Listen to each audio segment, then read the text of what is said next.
Good day mga kamots! Welcome back to our YouTube channel. Kayo ba may balak magpalit ng aftermarket muffler sa mga motor ninyo? At nangangamba ba kayo na baka kayo hulihin kung sakali magpapalit kayo ng mga aftermarket pipes sa mga motor ninyo? Pues good news mga kamots dahil naglabas na nga po ng panibagong memorandum si LTO regarding sa mga pagpapalit natin ng mga aftermarket muffler sa mga motor natin. At marahil ito na yung sagot o sakasakaling gusto nyo na magpalit ng mga aftermarket pipes or muffler sa mga motor ninyo. At yan ang pag-uusapan natin. At isi-share ko na rin sa inyo, mga mods, kung ano yung mga dapat nyong tandaan kung sakasakaling magpapalit kayo ng mga aftermarket mufflers or pipes sa mga motor ninyo. Kaya huwag na natin patagalin pa yan, simulan na natin.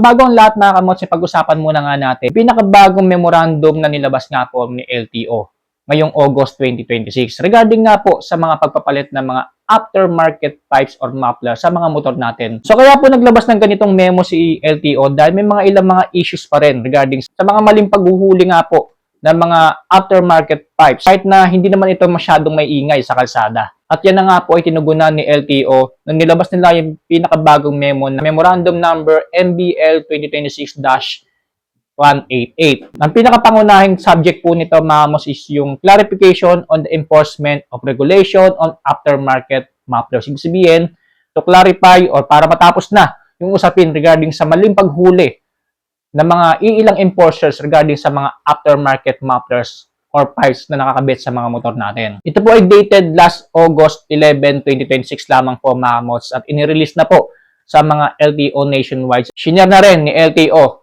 sa kanilang Facebook page. So sinasabi dito mga mods sa pinakakabuuan ng memo na ito, this refers to memo number MBL 2026-184 dated July 24, 2026 entitled Temporary Suspension of Enforcement Action Involving Aftermarket Mufflers as Basis for Illegal Modification Violation.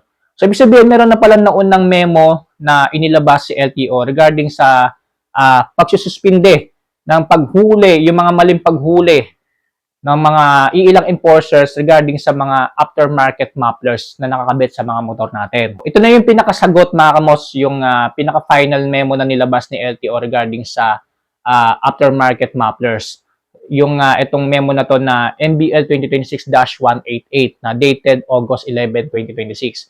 So sinasabi pa dito mga mos sa memo na ito, in this regard, it is hereby clarified that the installation or use of an aftermarket muffler per se shall not be constitute sufficient ground for apprehension or issuance of a temporary operator's permit or TOP, provided that the motorcycle complies with the prescribed maximum allowable sound level of 99 decibels and it is not fitted with or operated using an open pipe exhaust. Ibig sabihin mga mo, sinasabi na sa memo na ito, hindi na po pwedeng hulihin ng mga enforcers yung mga aftermarket mufflers na pasok naman sa 99 decibels allowable na itinatakda po ni LTO. So, ibig sabihin, kung yung aftermarket muffler na kinabit mo sa motor mo, yung tunog niya mga mos nasa 99 decibels lamang po, hindi na po ito maaaring hulihin kahit na ito po ay aftermarket muffler pa. Dahil po dito sa pinakabagong memo na nilabas ni LTO. At syempre, dapat hindi po ito open pipe na tinatawag. Kasi kadalasan sa mga open pipe po, yun po talaga yung mga may iingay talaga. Sinasabi pa dito sa memo, all concerned personnel are hereby directed to be guided accordingly and to ensure that the enforcement action involving motorcycle exhaust system are undertaken strictly in accordance with the laws, rules, regulation, and established enforcement procedure. Sa memo na itong mga mos, binibigyan ng direktiba lahat ng mga concerned personnels. LTO, MMDA man yan, police checkpoint. So, lahat po ito binibigyan ng direktiba regarding sa tamang paghuli ng mga aftermarket mufflers na nakakabit sa mga motor natin. Ibig sabihin, hindi tayo basta-basta pwedeng hulihin ng mga kahit sinong enforcer sa daan. Lalong-lalo na kung yung aftermarket muffler na nakakabit sa motor natin, pasok naman po sa 99 decibels na itinakda ni LTO. At itong memo na ito, mga is signed mismo ni Mr. Marcus Lacanilao, Assistant Secretary ng LTO. Malinaw na mga kamos na hindi na po tayo kailangan pang mangamba na baka hulihin tayo sa kalsada kung sakaling naka-aftermarket muffler yung mga motor natin. Basta tandaan nyo lang mga mos na ito po ay dapat pasok sa 99 decibels sound level na itinakda po ni LTO at dapat po hindi po ito open pipe.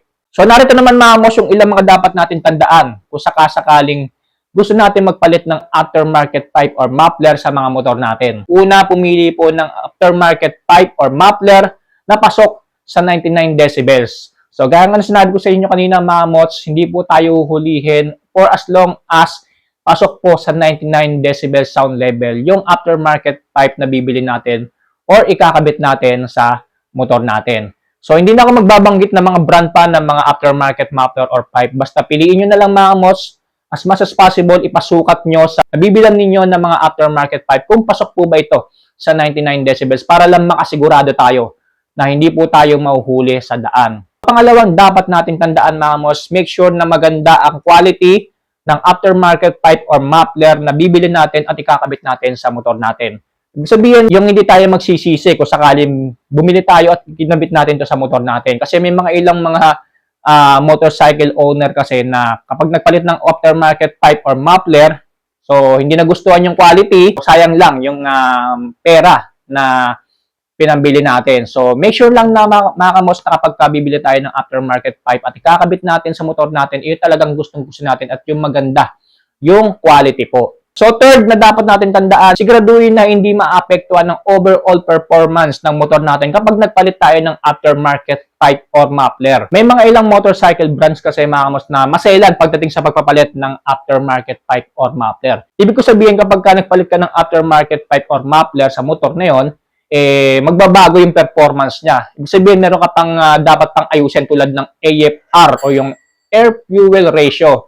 So, kailangan mo pang i-tune yun para mag-match yung aftermarket muffler pipe na ikinabit mo sa motor mo dun sa mismong program ng motor, yung sa ECU. So, meron talagang ganyan na mga motor na masiselan pagdating sa pagpapalit ng mga aftermarket pipe. So, lastly na dapat natin tandaan regarding sa pagpapalit ng aftermarket pipe or muffler sa motor natin, kapag may nanghuli pa rin sa inyo na naka-aftermarket muffler ang mga motor ninyo, ay ipakita lang ang memo na ito or hindi naman kaya ay ipatest yung decibel sounds ng aftermarket pipe or muffler na nakakabit sa mga motor ninyo.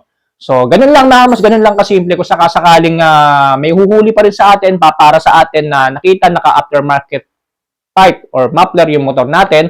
So, pakita lang natin yung pinakabagong memo na ito ni LTO and then, or hindi naman kaya, ipatest nyo na lang sa enforcer na ng huli kung meron silang pantest ng decibel sounds ng mga muffler. So, mas maigi. Para kung sakasakali, doon pa lang magkaalaman na yung binili mong aftermarket pipe or muffler pasok po sa 99 decibel sounds na itinakda po ni LTO. Yan naman po yung mga dapat nating tandaan regarding sa pagpapalit ng mga aftermarket mufflers sa mga motor natin. I hope nabigyan ko kayo ng idea regarding dito sa pinakabagong memo na inilabas ni LTO regarding sa mga pagpapalit ng aftermarket muffler pipe. Kaya naman kung may balak ka na magpalit ng aftermarket pipe or muffler sa mga motor ninyo, ito na ang tamang oras dahil meron na po tayong guide na susundan dahil nga po sa memong inilabas ni LTO. So muli maraming salamat po sa inyong panonood. Stay safe, ride safe always.